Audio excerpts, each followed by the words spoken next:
The November morning, I woke up to find Karen Fletcher standing in my driveway, hands on her hips, staring at my heated concrete like it had personally offended her.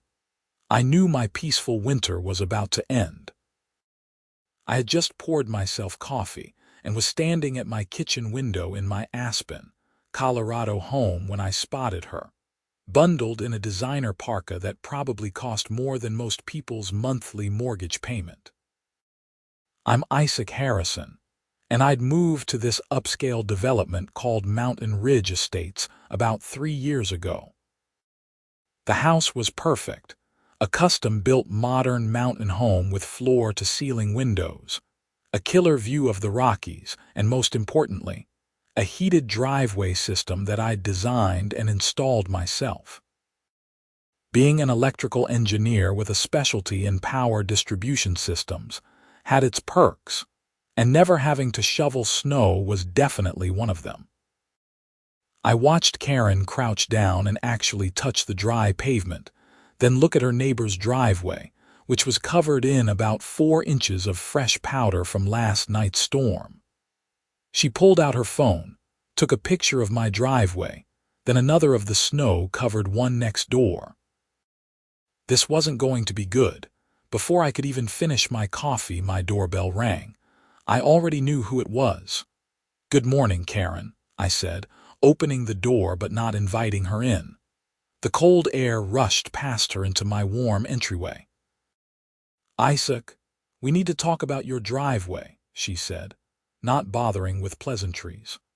Her blonde hair was pulled back so tight it looked painful, and her blue eyes had that self-righteous glint I'd come to recognize over the past few years. Karen had been the HOA president for the last 5 years, and she took her role more seriously than most people take actual jobs. "What about it? It's heated. You're running a heated driveway while the rest of us are out here shoveling like peasants. That's not fair, and frankly, it's not in the spirit of community living." I blinked at her. "I'm sorry. Are you saying it's unfair that I installed a convenience feature on my own property with my own money?" "That's exactly what I'm saying. We're supposed to be a community, Isaac. We share resources. We help each other. You sitting up here in your warm house while your driveway magically clears itself, it just sends the wrong message. The message that I'm an electrical engineer who knows how to install radiant heating systems." Her face pinched. "Don't be smart with me. I've been talking with the other board members, and we think you should share your heating system with the other residents, at least the ones on your street." I actually laughed. I couldn't help it. "You want me to what? Share the power? Run lines to the other driveways? You clearly have the expertise, and it's only fair.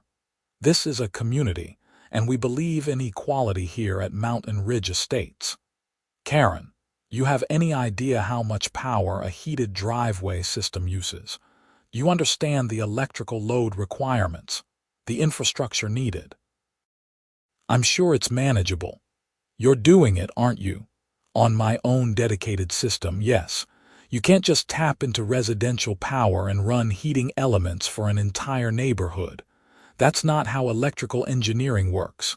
That's not how physics works." She crossed her arms. "Well, I think you're being selfish. I'm calling an emergency HOA board meeting for tomorrow evening, and this will be on the agenda. We'll be discussing the mandatory sharing of luxury amenities that provide unfair advantages to individual homeowners." "That's not a real thing, Karen." "It will be. 7 o'clock tomorrow, the community center. Be there." She turned and walked back down my heated driveway, her boots clicking on the dry pavement, and I noticed her pause to feel the warmth one more time before stepping onto the snow-covered sidewalk. I closed the door and leaned against it. This was absurd. Even for Karen, this was next-level absurd. But I'd learned over the years that Karen Fletcher didn't make idle threats. If she said she was putting something on the HOA agenda, she meant it. What Karen didn't know What nobody in Mountain Ridge Estates knew, except for maybe 2 people, was that I didn't just design my own heating system. I designed the entire electrical infrastructure for the development. 8 years ago, before a single house was built, I was the consulting engineer hired by the development company to create the power distribution system for the entire community. Every transformer, every junction box, every underground line that fed power to all 65 homes in Mountain Ridge Estates had been specified, designed, and overseen by me. And when the development company went bankrupt halfway through construction, and the project got sold to a different builder who wanted to cut costs, I'd bought the electrical infrastructure outright. It was an unusual arrangement, but it meant I owned the private utility system that fed the neighborhood. The homes all paid their electrical bills to the main power company, but that power came through substations and transformers that I owned and maintained. I had a contract with the HOA for maintenance and upkeep, and I collected a small fee for it, but most people didn't understand or care about the technical details. Their lights turned on, their heat worked, and that was all that mattered. Until now, apparently. I spent the rest of the day working from my home office, consulting on a commercial building project in Denver. But my mind kept drifting back to Karen's ridiculous demand. Share my heated driveway power.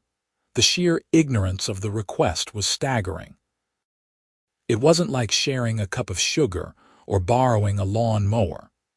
She was talking about electrical infrastructure that would require hundreds of thousands of dollars to install, permitting, trenching, concrete work, and enough power draw to potentially overload the entire neighborhood's capacity.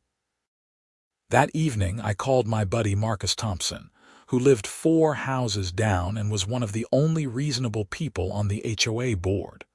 "Please tell me you can talk some sense into Karen," I said when he picked up. "About the driveway thing." "Yeah, she already sent an email to the board." "Isaac, I don't know what to tell you. She's got Beverly and Patricia fired up about it too. They're calling it economic inequality within the neighborhood." Economic inequality. Marcus, I paid for this system. I designed it. I installed most of it myself. That's like saying someone who buys a nicer car is creating economic inequality. I know, man. I tried to point that out. Beverly said that's exactly the kind of elitist attitude that's tearing apart communities across America. I rubbed my temples. Beverly Sinclair was Karen's right-hand woman on the board, a retired real estate agent who spent most of her time finding new things to complain about. Patricia Greenberg was the 3rd member of their little alliance, a yoga instructor who talked constantly about community energy and collective responsibility.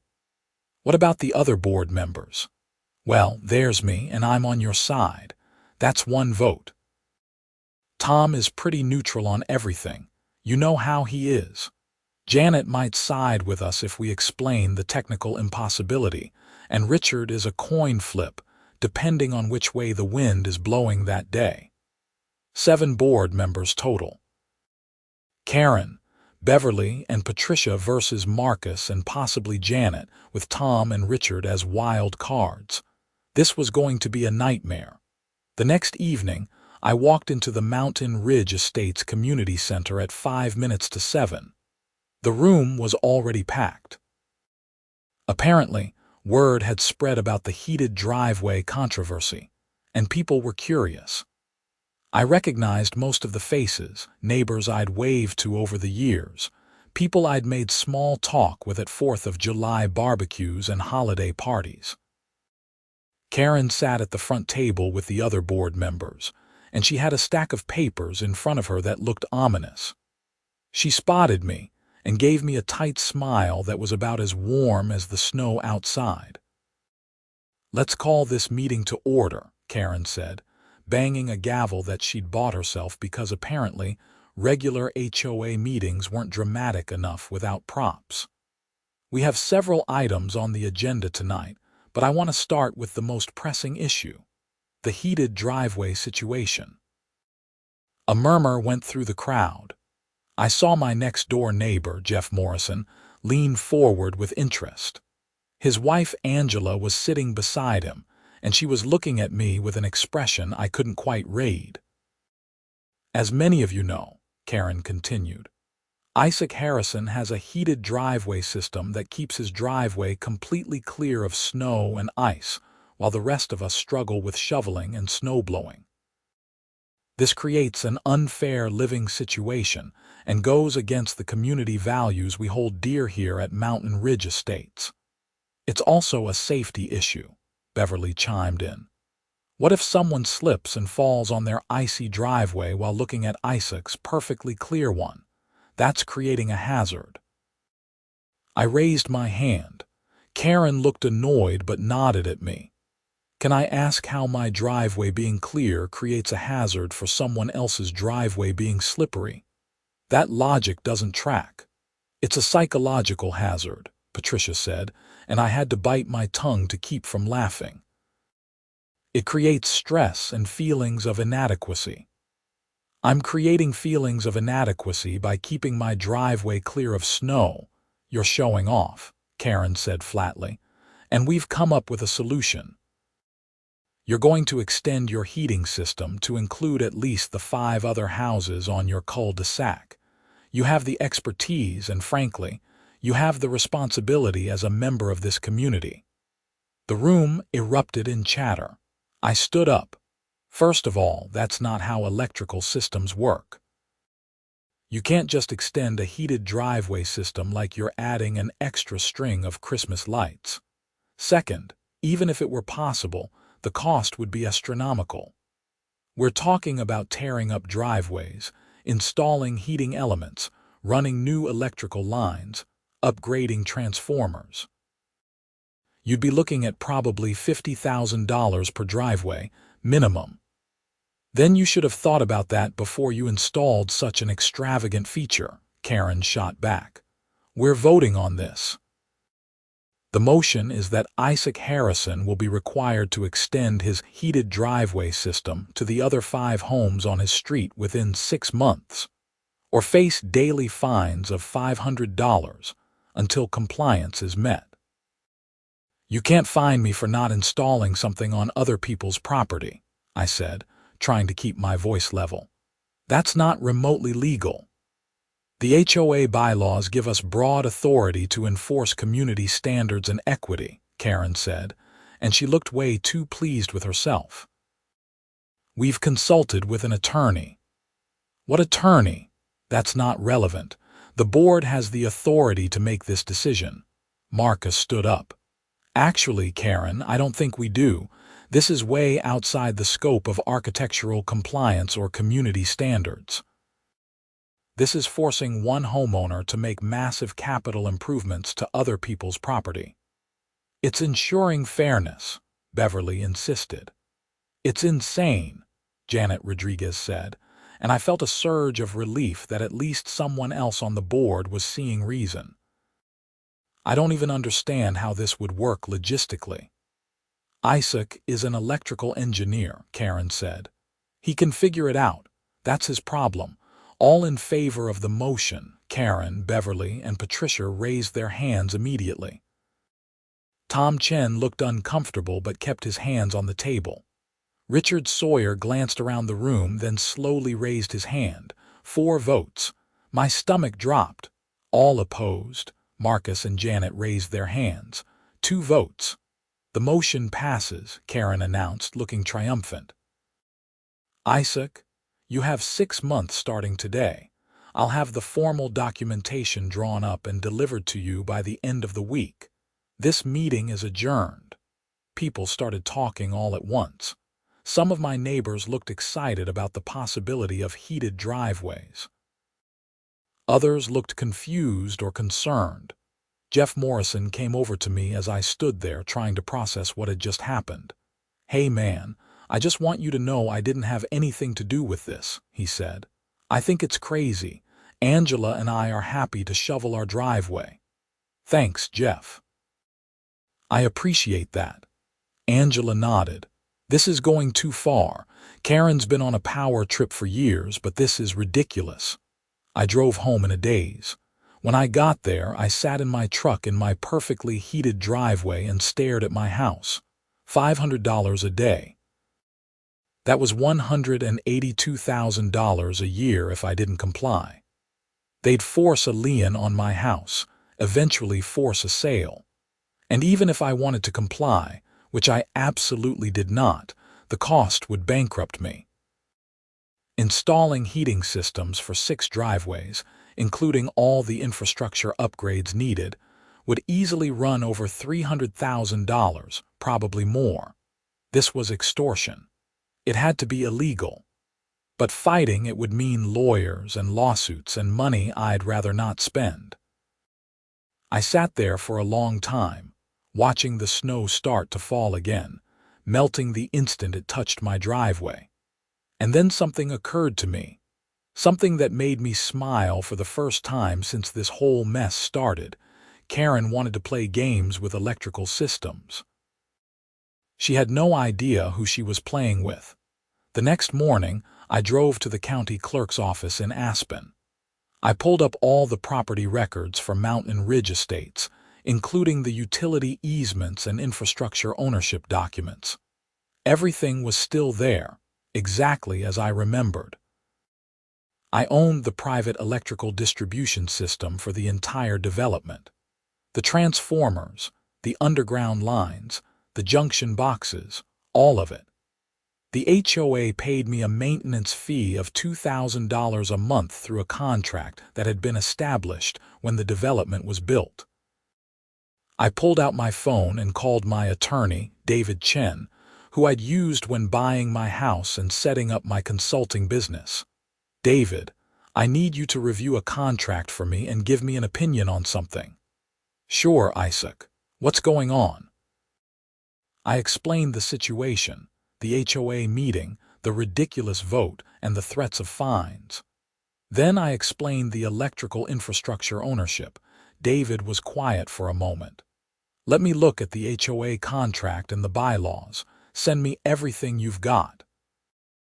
But off the top of my head, Isaac, what they're trying to do is absolutely not enforceable. You can't force someone to make capital improvements to someone else's property. That's not what HOA authority covers. That's what I thought. But here's the interesting part. If you own the electrical infrastructure, and they're breaking the contract by acting in bad faith or creating a hostile environment, you might have grounds to terminate the maintenance agreement. What happens if I do that? Well, if you own the transformers and distribution lines, and you're no longer under contract to maintain them, you'd have the right to disconnect service or demand new terms. But Isaac, that's nuclear option territory. We're talking about cutting power to 65 homes.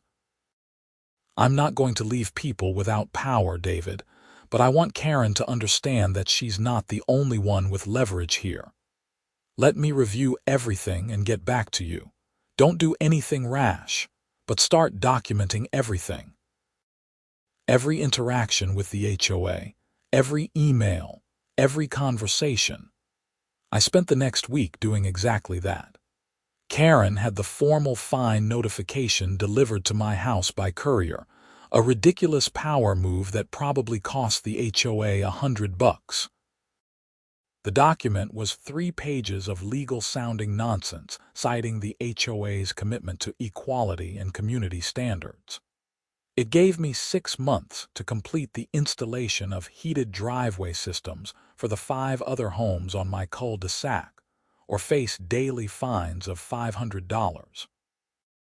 I responded with a certified letter explaining that the request was technically impossible without massive infrastructure upgrades, prohibitively expensive, and outside the scope of HOA authority. I cited specific Colorado HOA statutes and included a cost estimate I'd drawn up showing that the project would cost approximately $350,000. Karen's response came back 2 days later. It was one sentence. Your compliance is mandatory regardless of cost. The fine schedule will begin on May 15th. That's when I called David back. I want to terminate the electrical maintenance contract with the HOA, I said. I've reviewed everything, David said. You're on solid ground. The contract has a 30-day termination clause for either party, and given that they're acting in bad faith by attempting to enforce an impossible and illegal requirement, you're well within your rights. But Isaac, you need to understand what this means.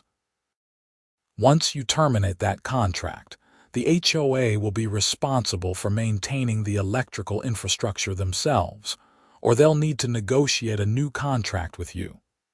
What if they can't maintain it?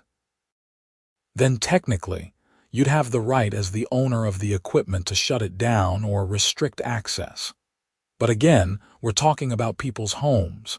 There are legal protections for utility access, even private utilities. You can't just leave people in the dark. I understand. But can I make them understand that they don't have all the power here? David chuckled. Oh, I think once they realize you actually own their electrical system, they'll understand just fine. Let me draft the termination letter. The letter went out the next day via certified mail to Karen Fletcher as HOA president and to the entire HOA board.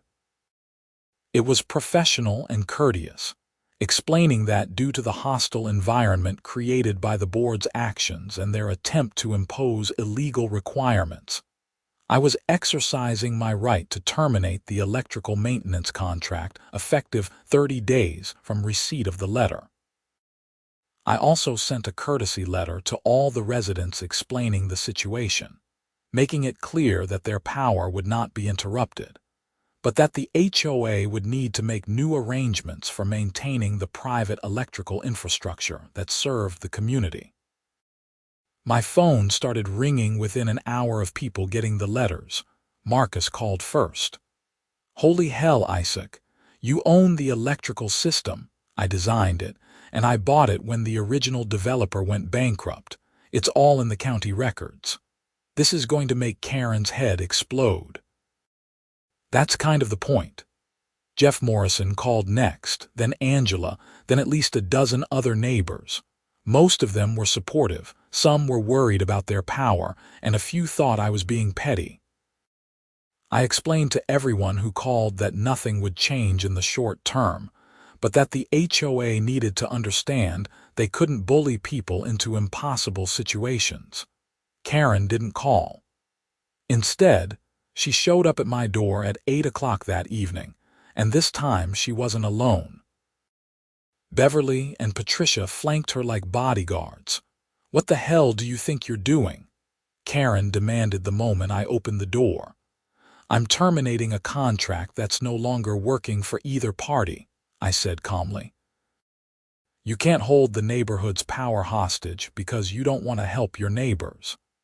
I'm not holding anything hostage. I'm simply ending a business relationship. The HOA is free to hire an electrical contractor to maintain the system, or we can negotiate a new contract with different terms. You're doing this to get out of the heated driveway requirement, Beverly accused. I'm doing this because the heated driveway requirement is illegal, impossible, and financially ruinous. And because this HOA has become more interested in power plays than actual community management.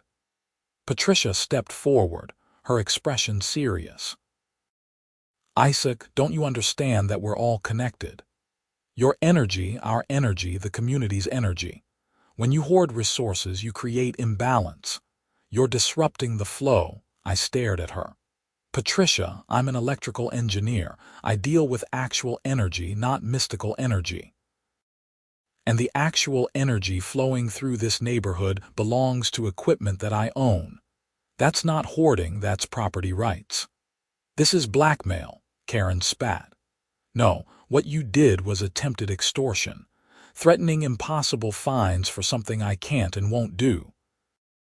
I'm just exercising my legal right to end a business contract. We'll sue you. For what? Ending a contract that has a built-in termination clause. Good luck with that. I've got an attorney who's reviewed everything and we're on solid legal ground. Karen's face was turning red. You think you're so smart, don't you? You think you can just come into this community and do whatever you want because you've got some technical knowledge. I've been in this community for 3 years, Karen. I've followed every HOA rule, paid every fee, and kept to myself. You're the one who decided to pick a fight over a driveway. We'll call an emergency meeting, the whole board. We'll figure out how to deal with this. You do that. The contract termination takes effect in 30 days either way. What you do after that is up to you. They left, and I watched them huddle together on my driveway, the heated pavement keeping them warm while they plotted their next move. The irony wasn't lost on me. The emergency HOA meeting was called for the following Saturday. David advised me not to attend, but I wanted to see how this played out. The community center was even more packed than the last meeting. News had spread fast, and people were worried, angry, and confused. Karen called the meeting to order, and she looked like she hadn't slept in days. We're here to discuss Isaac Harrison's hostile action against this community, she began. As you all know, he's threatening to cut off our power unless we rescind the heated driveway requirement. I stood up. That's a lie. I've never threatened to cut anyone's power. I terminated a maintenance contract, which is my legal right. It's the same thing, Beverly shouted. It's absolutely not the same thing. The power isn't going anywhere. The HOA just needs to arrange for maintenance of the equipment, which you should have been doing anyway as part of basic infrastructure management. Tom Chen cleared his throat. I have a question. Isaac, do you really own the electrical system for the whole neighborhood? Yes. I was the consulting engineer who designed it, and when the original developer went bankrupt, I purchased the infrastructure. It's all documented with the county. A man I didn't recognize very well named Paul stood up. So what happens after 30 days? Do we need to hire someone? The equipment needs regular maintenance. Yes. Any licensed electrical contractor can do it. You'll probably pay more than the $2,000 a month you were paying me, but that's market rate for this kind of work. Or, Karen interjected, Isaac could simply rescind his termination notice and continue providing the service he's contractually obligated to provide. The contract has a termination clause, I said. I'm not obligated to continue providing anything. And even if I were, you can't threaten illegal fines to force compliance and then act surprised when someone doesn't want to work with you anymore. Janet Rodriguez spoke up. I've been doing some research, and I don't think the heated driveway requirement is enforceable. I don't think we should have passed that in the first place. That's not the issue here, Karen snapped. It's exactly the issue, Marcus said. We created this situation by making an unreasonable demand. Isaac's response might be dramatic, but it's legal. Richard Sawyer, who'd been silent until now, raised his hand. Can I make a suggestion? What if we rescind the heated driveway requirement and Isaac agrees to continue the maintenance contract? No, Karen said flatly. We're not backing down. This is about principle. What principle? Jeff Morrison called out from the audience. The principle that we can force our neighbors to spend hundreds of thousands of dollars on improvements to other people's property. That's not a principle, that's insanity. More people started talking, arguing, debating. The meeting devolved into chaos. Karen kept banging her gavel, but nobody was listening anymore. Finally, she stood up and shouted, "This meeting is adjourned," and stormed out with Beverly and Patricia trailing behind her. David called me that night. I heard the meeting was interesting. That's one word for it. Listen, I got a call from an attorney named Michael Preston. He says he represents the HOA and wants to negotiate. Negotiate what? I think they're starting to understand that they don't have leverage here. He wants to set up a meeting, just the lawyers at first, to see if we can find a resolution. The resolution is simple. They rescind the illegal fine requirement and we can discuss the maintenance contract. I'll communicate that. But Isaac, be prepared for this to get uglier before it gets better. Karen Fletcher doesn't strike me as someone who backs down easily. He was right.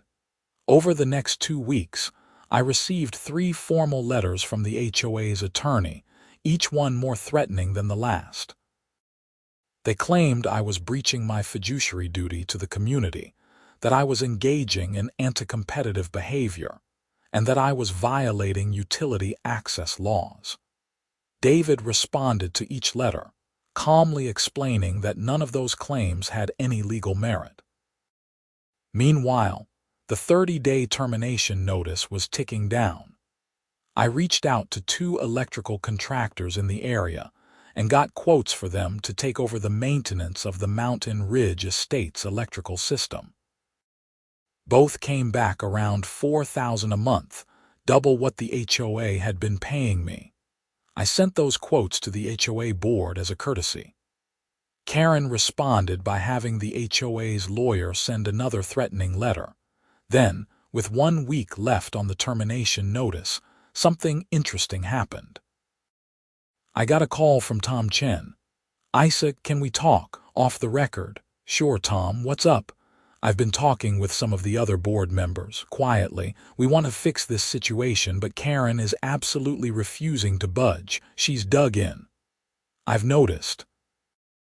The thing is, we've been looking at the bylaws and the board structure. There's a provision for removing a board president with a vote of no confidence. It requires 5 of the 7 board members." I felt a flicker of hope. "Do you have 5? Me, Marcus, Janet, and Richard. That's 4. We're working on convincing one of the others. But even if Beverly or Patricia flip, Karen's going to fight this. She'll call it a coup. She'll make a huge scene." "Tom, I'm not trying to overthrow anyone's HOA board. I just want to be left alone." "I know. But this has gotten out of control, and a lot of us are seeing that Karen's leadership is the problem. She's been pushing personal vendettas for years, and this heated driveway thing is just the most obvious example. What do you need from me? Just hold tight. Don't make any more moves for another week. Let us try to handle this internally." I agreed, and David filed a motion to extend the contract termination date by 2 weeks, just to give the board time to sort out their internal politics. The following week, I heard through the neighborhood grapevine that there was a massive fight at a closed board meeting. Apparently, Beverly had agreed to vote against Karen, which gave them the 5 votes needed. Karen was removed as HOA president, and Marcus was voted in as her replacement. Marcus called me the day after. "It's done. Karen's out. I'm president now, and my first official act is to rescind that ridiculous heated driveway requirement and the associated fines." Thank God. But Isaac, we do need to figure out the maintenance contract situation. Can we negotiate something? Of course. I never wanted to stop maintaining the system. I just wanted the harassment to stop. We set up a meeting for the following week along with David and the HOA's attorney. It was surprisingly cordial. We agreed on a new contract with slightly better terms for me, given the market rate for electrical maintenance, and I agreed to continue providing the service. The new contract also included a clause that the HOA couldn't attempt to force capital improvements on individual homeowners beyond standard architectural compliance. Everything should have gone back to normal after that. Marcus was a reasonable president. The heated driveway controversy faded away, and I went back to my quiet life. My driveway stayed heated, everyone else shoveled their snow, and the world kept turning. But Karen Fletcher wasn't done. It started small. I'd see her driving past my house slowly, staring at my driveway. She'd make comments at neighborhood gatherings about certain people who think they're above community standards. She filed 3 separate complaints with the architectural committee about minor things on my property. A garden hose I'd left out, a package on my porch for 2 days, a spot on my garage door that she claimed was discoloration, but was actually just a shadow. Each complaint was dismissed, but it was death by 1,000 cuts. She was trying to make my life miserable, and to some extent it was working. Then one evening in late February, I came home from a consulting job in Denver to find my driveway off. The heating system wasn't running, and there was snow accumulating on the concrete. I checked the system, and everything looked fine on my end. The problem was the power supply. I traced the line back to the transformer that fed my house, and that's when I found it. Someone had physically tampered with the junction box, flipping breakers and disconnecting wires. It wasn't vandalism exactly, because nothing was damaged, but someone had deliberately shut off power to my heating system. The junction box was on HOA common property, but it was part of my owned infrastructure, and it had been locked. Someone with access had done this. I called Marcus immediately. Someone sabotaged my driveway heating system. What? Are you sure? Positive. The junction box was physically accessed and breakers were flipped. It's locked, Marcus. Only a few people have keys. There was a long silence. The board members have keys for emergency access to the electrical infrastructure. Who's been near the boxes recently? Isaac, I don't know. But I'll find out. This is serious. If someone on the board is sabotaging your property, that's criminal. I fixed the connections and got my system running again, but I also installed security cameras pointing at the junction box. I didn't have to wait long. 3 nights later, at 2 in the morning, my phone buzzed with a motion alert from the camera. I pulled up the feed and watched as Karen Fletcher, dressed in dark clothes and carrying a flashlight, approached the junction box. She used a key to open it, and then spent several minutes inside, clearly disconnecting things. I saved the video and called the police. The Pitkin County Sheriff's deputy who showed up took the report seriously. Tampering with electrical systems was dangerous and illegal, and the fact that Karen had done it in the middle of the night showed intent. They went to her house the next morning and questioned her. She denied everything at first, but when they showed her the video, she broke down. According to the deputy who called me later, she'd admitted to shutting off my heating system on 2 occasions because she felt it was karmic justice for me disrupting the HOA's authority. Madam, that's not how justice works, the deputy had apparently told her. That's vandalism and tampering with electrical systems. Both are crimes. Karen was charged with criminal mischief and trespassing. The charges weren't major, likely misdemeanors, but they were enough to get the ball rolling on real consequences. The HOA board held an emergency meeting and voted unanimously to permanently remove Karen from the board entirely, not just from the presidency. They also revoked her access to all HOA common areas and infrastructure. I thought that would be the end of it. The legal system would handle the criminal charges, Karen would face some consequences, and life would move on. But then David called me with concerning news. Isaac, I've been going through some HOA financial records that Marcus sent over. There are some irregularities. Significant irregularities. What kind of irregularities? The kind where money that should be in the HOA reserve fund isn't there anymore. We're talking about almost $100,000 that's unaccounted for over the past 3 years. My stomach dropped. You think Karen was embezzling? I think someone was, and she was the president with primary access to the accounts. Marcus is bringing in a forensic accountant. This could get much bigger than the electrical tampering. He was right. Over the next month, the investigation uncovered systematic theft from the HOA accounts. Karen had been writing checks to fake vendors, companies that didn't exist, and depositing them into accounts she controlled. She'd been billing the HOA for services that were never performed and pocketing the money. The total came to just over $93,000. When confronted with the evidence, Karen tried to claim she was borrowing the money and planned to pay it back. But there was no documentation of any loans, and the forensic accountant found that she'd used the money for personal expenses, including a timeshare in Florida and a luxury car lease. The misdemeanor charges got upgraded. The district attorney filed felony theft and embezzlement charges. Karen Fletcher, the woman who'd been so concerned about community standards and fairness, had been stealing from her neighbors for years. The trial happened in early June. I attended as a witness regarding the electrical tampering, but the financial crimes were the main focus. The prosecution laid out a clear pattern of theft, showing check after check made out to non-existent companies, all traced back to Karen's personal accounts. Her defense was weak, claiming she'd made mistakes in bookkeeping and hadn't realized what she was doing was wrong. The jury didn't buy it. They convicted her on 4 counts of felony theft and 2 counts of embezzlement. Sentencing came a month later. The judge was not sympathetic.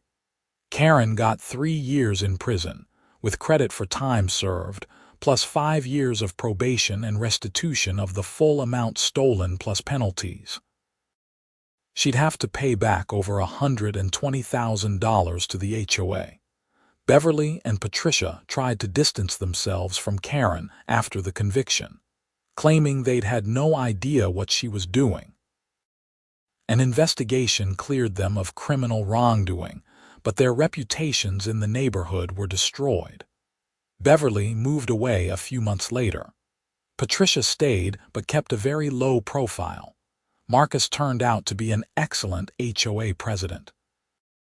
He implemented new financial controls, required multiple board members to approve any expenditure over $1,000, and brought in an independent accountant to review the books quarterly. The HOA actually started functioning like it was supposed to, handling basic maintenance and community issues without turning into a power-tripping nightmare. My life returned to peaceful normalcy. Every winter, my driveway stayed clear and dry while snow fell around it. Nobody complained anymore. In fact, a couple of my neighbors asked me to consult on installing their own heating systems, which I was happy to do for a reasonable fee. Jeff and Angela Morrison became good friends. We had barbecues in the summer, and I helped Jeff with some electrical work in his garage. The community actually felt like a community, not a dictatorship. I sometimes thought about Karen's fall from grace. All of it, the stealing, the criminal charges, the prison time, could have been avoided if she'd just left well enough alone. If she hadn't decided that my heated driveway was somehow her business, none of this would have come to light. She'd still be HOA president, still embezzling money, and still making everyone's life miserable. But she'd picked the wrong fight with the wrong person. She'd gone after someone who literally controlled the electrical infrastructure she relied on, and she'd done it in such an unreasonable way that it triggered a chain reaction that exposed all her other crimes. There was a certain poetic justice to it, I had to admit. One evening in December, almost exactly a year after Karen had first shown up at my door to complain about my driveway, I stood at my kitchen window with a cup of coffee and watched the snow fall. My driveway was perfectly clear, warm to the touch, and completely legal. The HOA was running smoothly under Marcus's leadership. The neighborhood was peaceful. Marcus had told me recently that the HOA had taken the restitution money from Karen, and finally funded the reserve account properly. They'd also used some of it to upgrade the community center and repair the walking paths that had been neglected for years. The money that had been stolen was now being used for its intended purpose, actually improving the community. I got a letter from Karen a few months into her prison sentence. It was short, just a few paragraphs. She said she was sorry for what she'd done, both to me and to the HOA.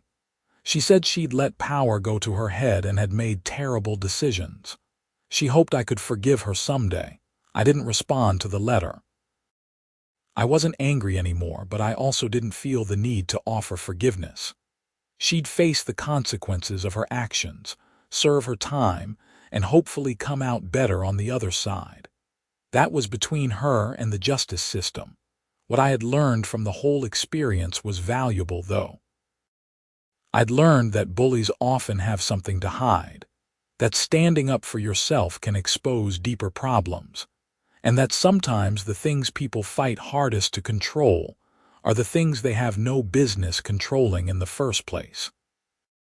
I'd also learned that being an electrical engineer who happened to own a neighborhood's power infrastructure was a pretty good position to be in when someone decided to pick a fight over a heated driveway. The following spring, the HOA threw a community appreciation event in the park. There were food trucks, games for kids, and a live band. It was the kind of neighborhood gathering that actually brought people together instead of driving them apart. Marcus gave a speech thanking everyone for their patience during the difficult transition and talking about the positive changes the HOA had implemented. He didn't mention Karen by name, but everyone knew what he was referring to when he talked about past leadership failures and learning from mistakes. After the speech, several neighbors came up to me. Some thanked me for standing up to Karen and inadvertently exposing the embezzlement. Others joked about my heated driveway being the catalyst for positive change. One guy, who I'd only met in passing before, said I should run for the HOA board. I politely declined. I'd had enough HOA drama to last a lifetime, but the sense of community was real. People were talking, laughing, and actually enjoying each other's company. Kids were running around playing tag. Dogs were being walked. It felt like what a neighborhood was supposed to feel like. As the sun set and the event wound down, I walked back to my house with Jeff and Angela. We talked about normal things, work, weekend plans, a new restaurant that had opened in Aspen. No one mentioned heated driveways or electrical systems or HOA politics. When I got home, I stood in my driveway for a moment. It was just concrete with heating elements underneath, nothing fancy or extravagant. But it had somehow become the flashpoint for exposing corruption and reforming a broken system. All because someone decided it was unfair that I didn't have to shovel snow. I thought about sending Karen a response to her letter after all, but what would I say? That I forgave her? That I hoped she learned her lesson?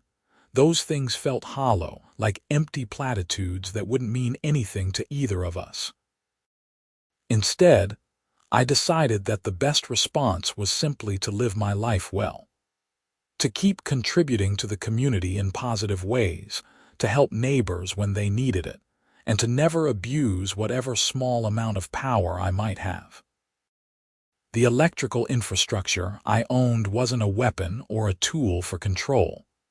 It was just equipment that needed maintenance, and I was the person who provided that service. Karen had seen power everywhere and had tried to exercise it at every opportunity, from dictating what people did with their driveways to stealing money from the accounts she controlled.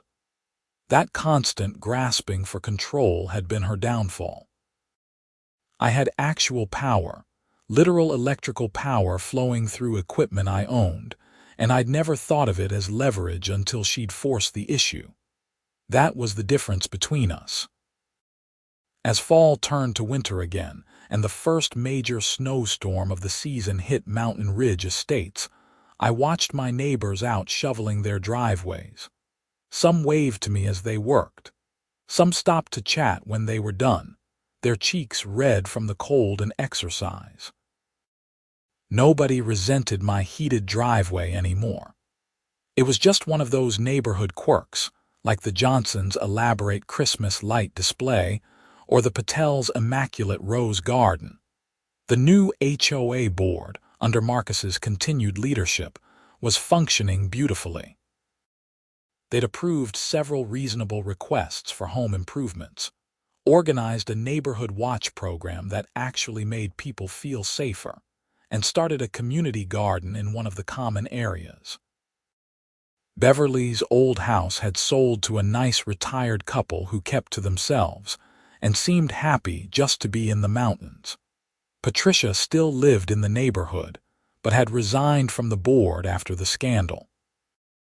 I'd see her occasionally at the community center doing yoga classes, and we'd nod politely to each other. No hard feelings, but no friendship either.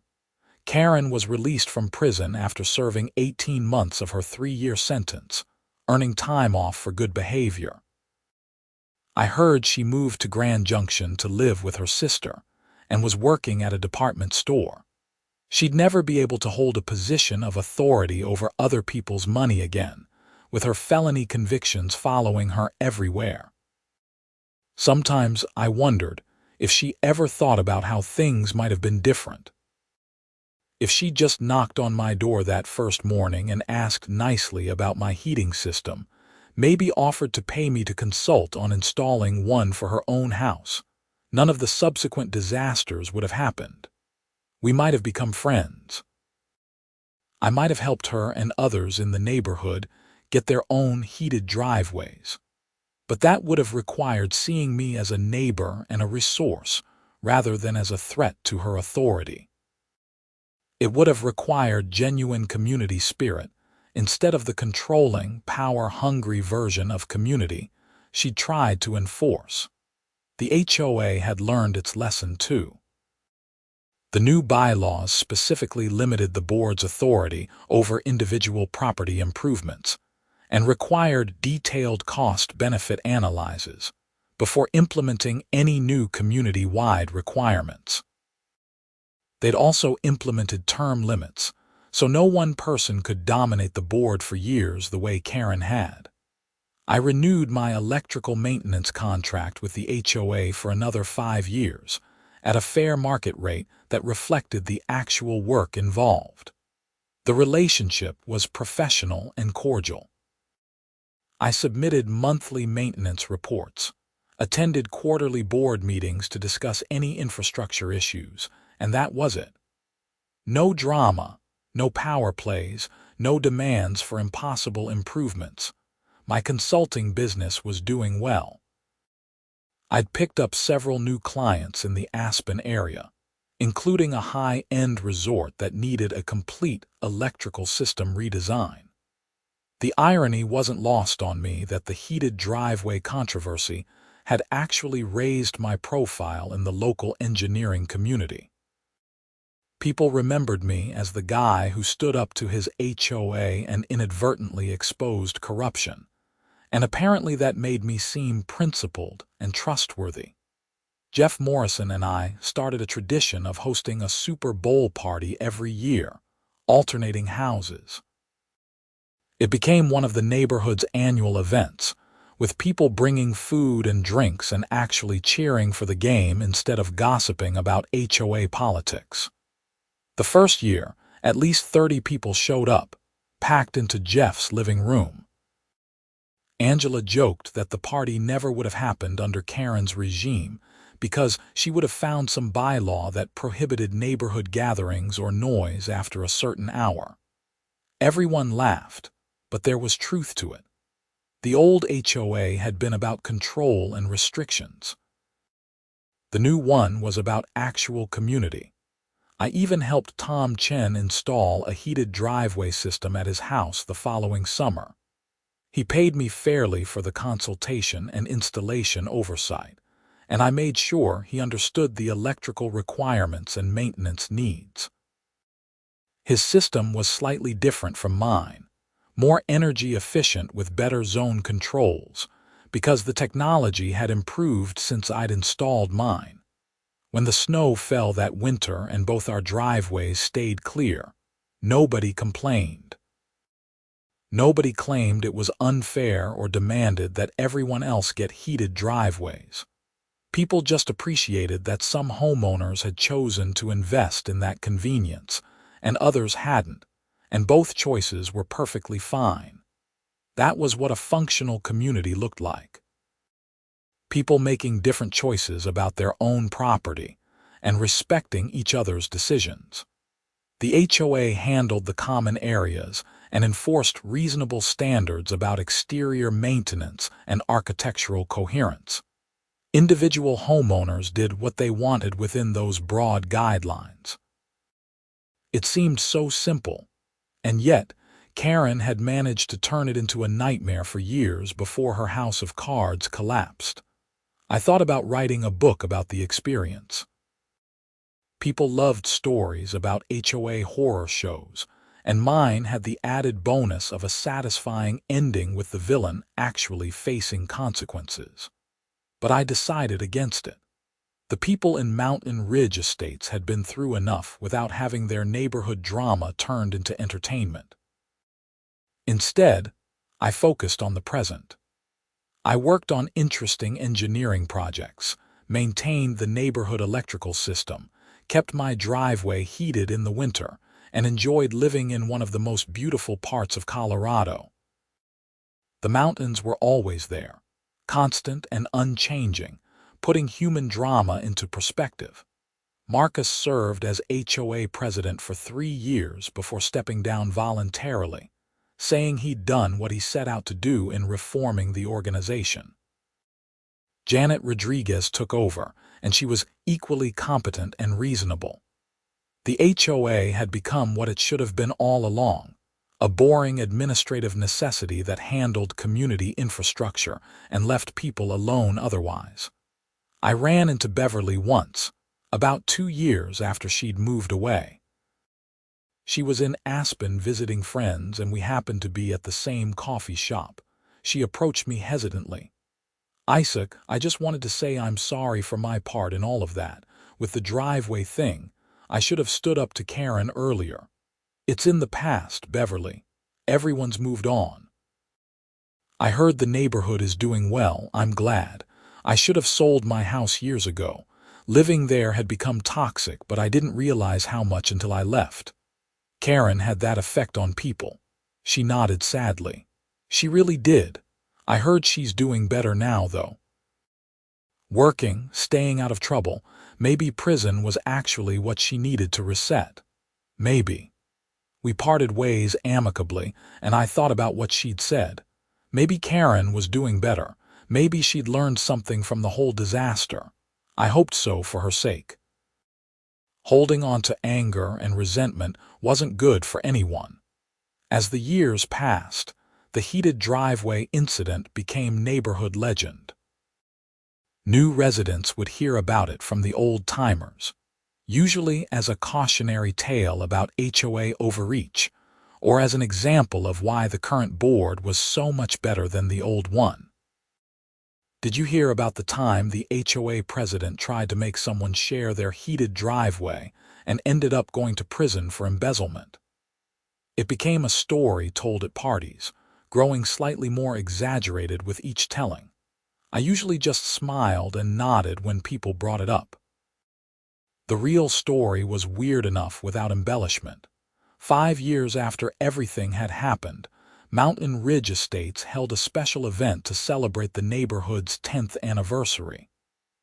There was a ceremony, speeches, and a time capsule burial with items representing the community. Marcus, who'd been the hero of the HOA reform, gave a speech about the importance of good governance and community trust. Several people mentioned my name, thanking me for standing up to corruption and helping to expose Karen's crimes. I hadn't really done it intentionally. I'd just been defending myself from an unfair attack, but I accepted the thanks graciously. During the reception afterward, a young couple who just moved into Beverly's old house approached me. "Mr. Harrison, we heard about what happened with the old HOA president. We just wanted to say thank you. We almost didn't buy here because we'd heard horror stories about strict HOAs, but everyone told us the current board is great." "They are," I said, "and please call me Isaac. We were wondering, actually, if you might consult on installing a heated driveway for our house. We've got a new baby, and the idea of not having to shovel while dealing with an infant sounds amazing." I smiled. "I'd be happy to. Let me give you my card." As I handed them my business card, I reflected on how far things had come. The heated driveway that had started all the drama was now just a normal amenity that people requested without controversy. The HOA that had tried to force me to install systems for others was now completely fine with homeowners making their own choices about property improvements. Karen Fletcher's attempt to control and dominate had backfired spectacularly, and in doing so, had actually made the community better. Her absence had created space for real leadership to emerge. Her crimes being exposed had led to financial reforms that protected everyone's investments. Her downfall had been the catalyst for positive change. I still sometimes stood at my kitchen window on snowy mornings, coffee in hand, watching my driveway stay clear while snow accumulated everywhere else. But now, instead of being a source of conflict, it was just a reminder that standing up for yourself, even when it's difficult, can lead to unexpectedly good outcomes. The heated driveway was just concrete and electrical elements. The real warmth came from living in a community that had learned to function properly, where neighbors respected each other, and where the people in charge actually served the community rather than ruling over it. And every time I saw that warm, dry pavement while snow swirled around it, I was reminded that sometimes the most important power isn't the kind that heats driveways or runs through electrical lines. It's the power of standing firm on principle, even when facing opposition, and trusting that eventually the truth will come out. Karen had thought controlling the HOA gave her power over the neighborhood. But real power came from knowledge, preparation, and the willingness to defend yourself when necessary. I'd had no desire for conflict, but when forced into it, I'd had the tools and the backbone to fight back effectively. The electrical system still hummed along underground, transformers stepping down voltage, circuits carrying power to every home. I still owned it, still maintained it, and still collected a fair fee for doing so. But it was just infrastructure now, not a weapon or a bargaining chip. Just equipment doing its job, like it was always meant to do. And my driveway stayed heated, clear, and dry, a simple convenience that I'd earned through my own work and investment. No one could take that away, no matter how many HOA meetings they called or how many ridiculous demands they made. Sometimes the smallest things, like not having to shovel snow, end up meaning more than you'd expect. Not because of the convenience itself, but because of what it represents: freedom, independence, the right to make choices about your own property without interference from power-hungry neighbors. That was worth fighting for, and in the end, it was worth winning.